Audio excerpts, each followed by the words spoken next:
Okay, so today we have this new PRS SE Studio. And the Studio model, I think, is one of the last core model types to kind of get an S2 and SE variant.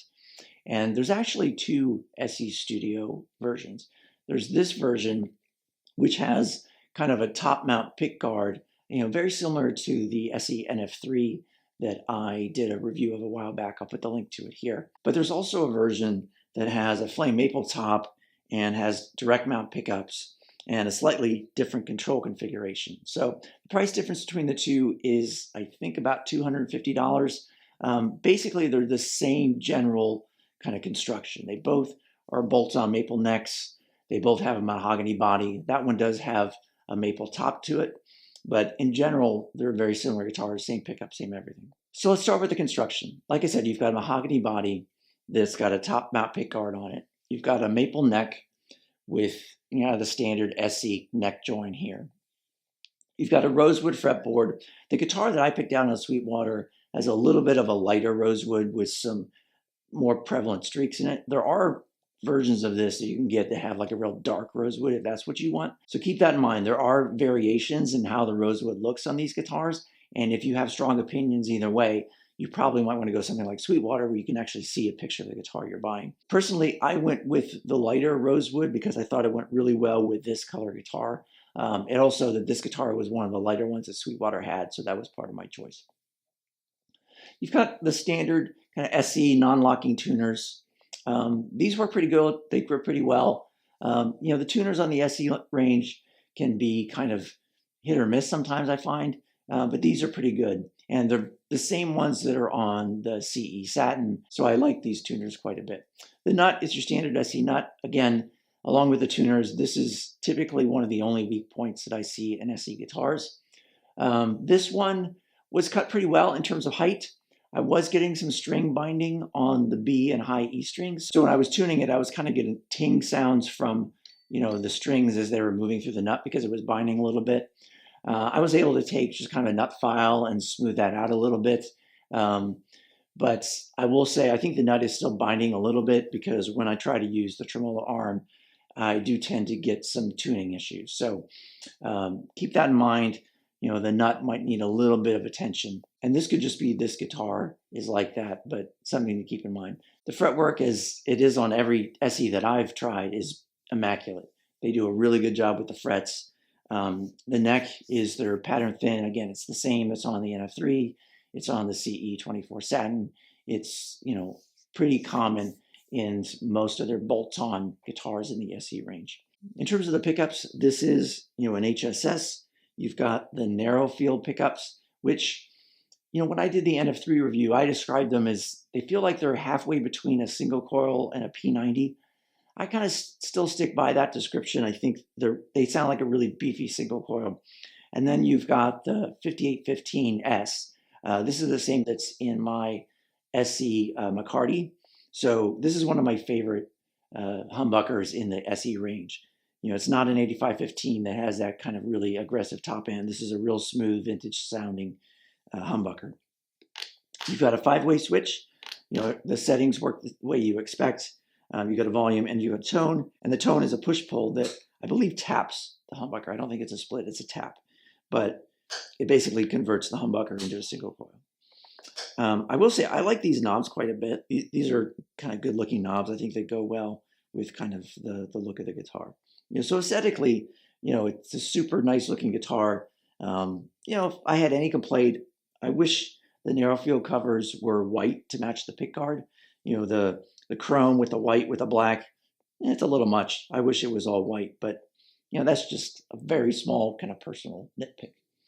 But overall, it's a really well put together guitar. Like I said, it feels a lot like the NF3.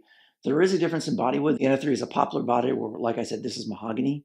But other than that, they feel pretty similar. The only difference being the pickup configuration. So let's go ahead and plug this in and hear how it sounds. Okay, so for these tone samples, I'm plugged into my Neural DSP Quad Cortex. I've got a preset set up where I'm combining some of the Neural DSP plugins. So we'll get a mix of kind of Fender cleans and some low gain and mid gain rhythms, even into maybe some 5150 kind of heavier rhythm tones and some lead tones. I've got most of the effects off. I just have a little bit of delay and reverb on the end just for some ambience. So not too much. We want to hear how the guitar sounds. So before we jump into how it sounds, just a reminder, hit the like button, maybe leave a comment. Those kinds of things really help channels that are as small as mine. You could also consider subscribing, and if you're interested in buying the guitar, there is a Sweetwater affiliate link in the description below. Let's get started. So here's just a plain clean tone, a little bit of compression on the front end, and I'm on the neck pickup.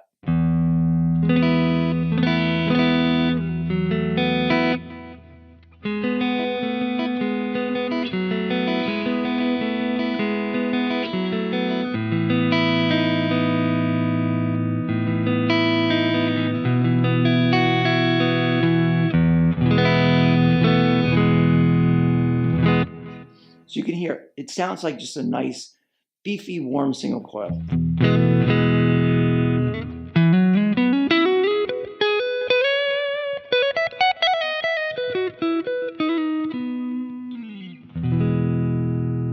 We go to the 4 position. You get that kind of strat quack a little bit.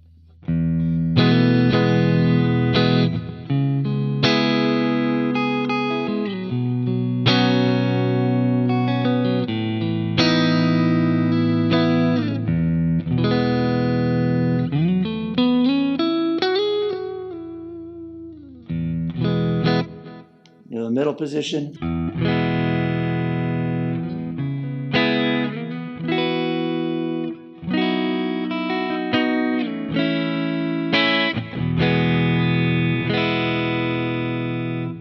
And here's the 2 position, and this with the humbucker in full humbug mode.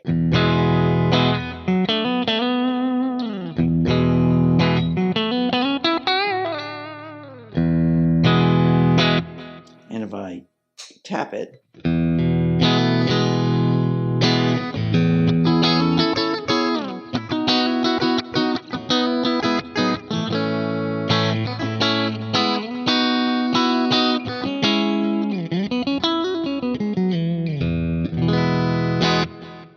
and if I just go to the full humbucker,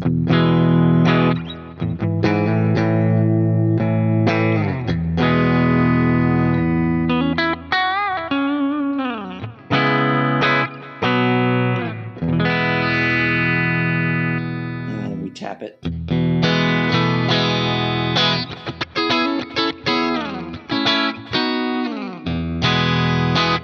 So when you tap it, that kind of 2 position really works well.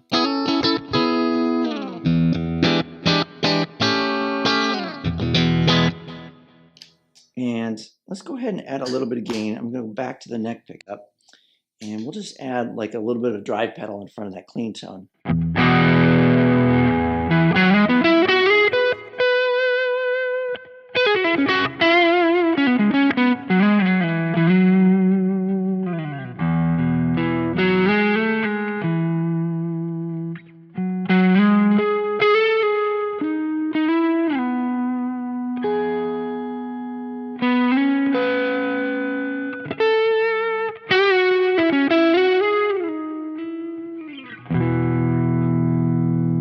We do the in-between position.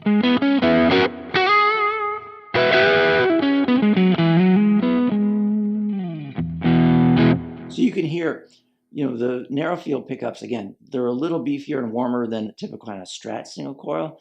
So when you give it some gain, it's a little warmer, it's a little thicker in the mid-range than you would get maybe from just a pure strat single coil. Definitely more than you would get, say, from like a Silver Sky. Go to the middle.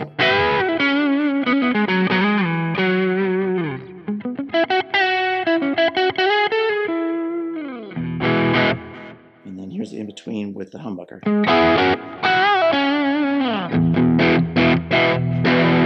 If I tap it,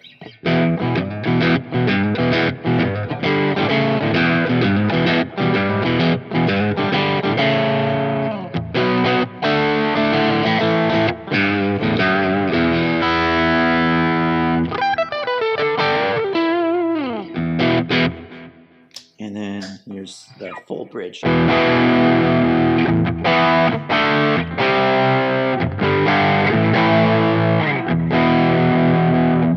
Tap it.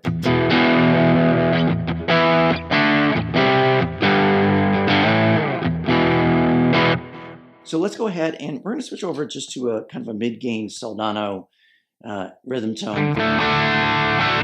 You can hear this has a little more treble to it, and that works really well, I think, with this guitar.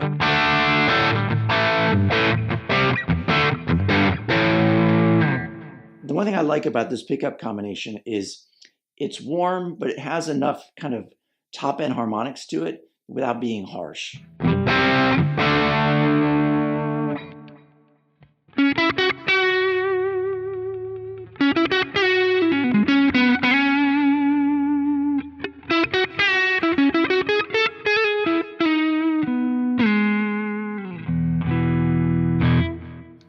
And then if we go to even a higher gain rhythm tone, so here's more of like a 5150.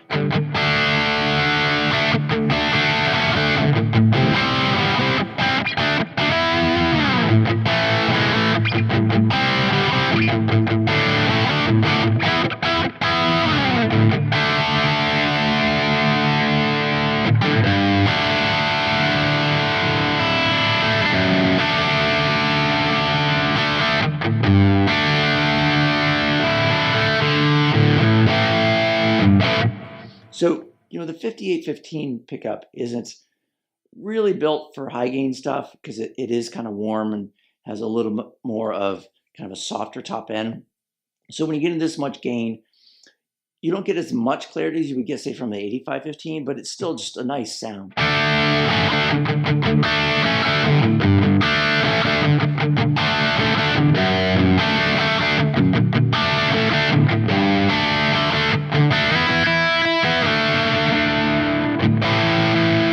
Go to the narrow field.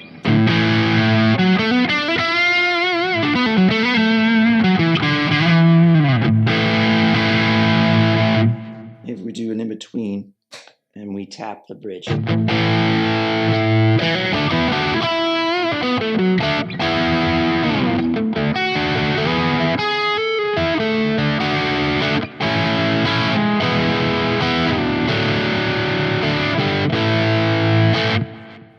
So, you know, the guitar, I think, is really versatile in terms of the kind of tones you can give to it. So if we go to maybe a kind of a mellow lead tone.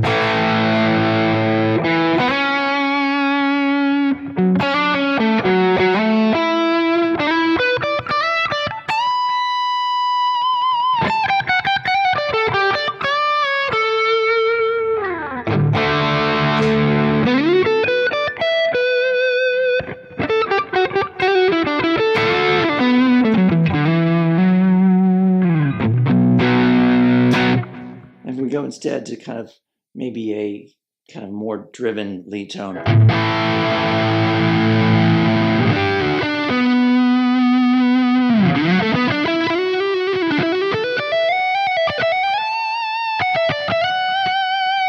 So you can hear the narrow field pickups on the neck with that kind of lead tones do really well. It's, again, you're getting a little more push than a regular single coil, so it kind of fills it in and almost gives you that kind of smooth, almost like a humbucker lead.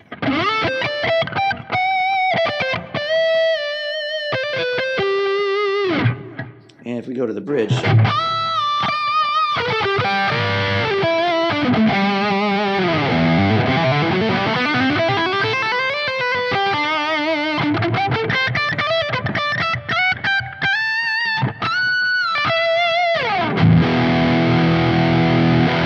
it can get pretty aggressive. Again, it's a smoother tone. If you're looking for, you know, a super kind of high gain kind of guitar, I don't know that this is it, but it can handle the higher gain stuff, but it's always going to stay kind of in that more kind of hard rock kind of tone.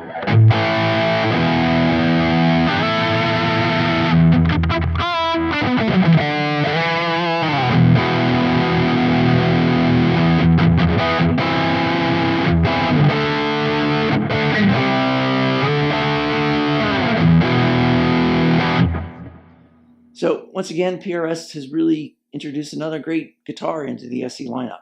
You know, I'm excited about it just because I tend to gravitate towards an HSS configuration. It's my favorite kind of pickup combination. And there aren't that many models within the PRS lineup, kind of from top to bottom, that have this configuration. And I'm excited they brought this kind of down to the SE lineup. The pickups sound really good. You get a nice beefy single coil tone out of the narrow fields. You have a nice kind of vintagey humbucker PAF kind of thing from the 5015. Real kind of straight ahead switching. One of the reasons that I like this guitar over the one that has the maple top is with the pick guard, you get the switching kind of in the Strat position. I'm not a big fan of where PRS tends to put their switches far down here. I like it closer at hand. So my favorite PRSs are either the ones like the Silver Sky that are more like a Strat, or the ones like the McCarty that are more like a Les Paul. The neck feels great. The nut on the SEs can always be problematic. The tuners are good. I think any of the SEs that have this kind of tuner, for me, have done pretty well. The ones that are more vintagey can be a little more hit and miss, but those are things that can be addressed. The nut just maybe needs a little bit of cleaning up. Take it to a tech, spend a little money, and like I said, the fretwork is perfect. The fit and finished is really great. And once again, I'm just super impressed by what PRS introduces into the SE lineup. So I hope you found this helpful, and as always, thanks for watching.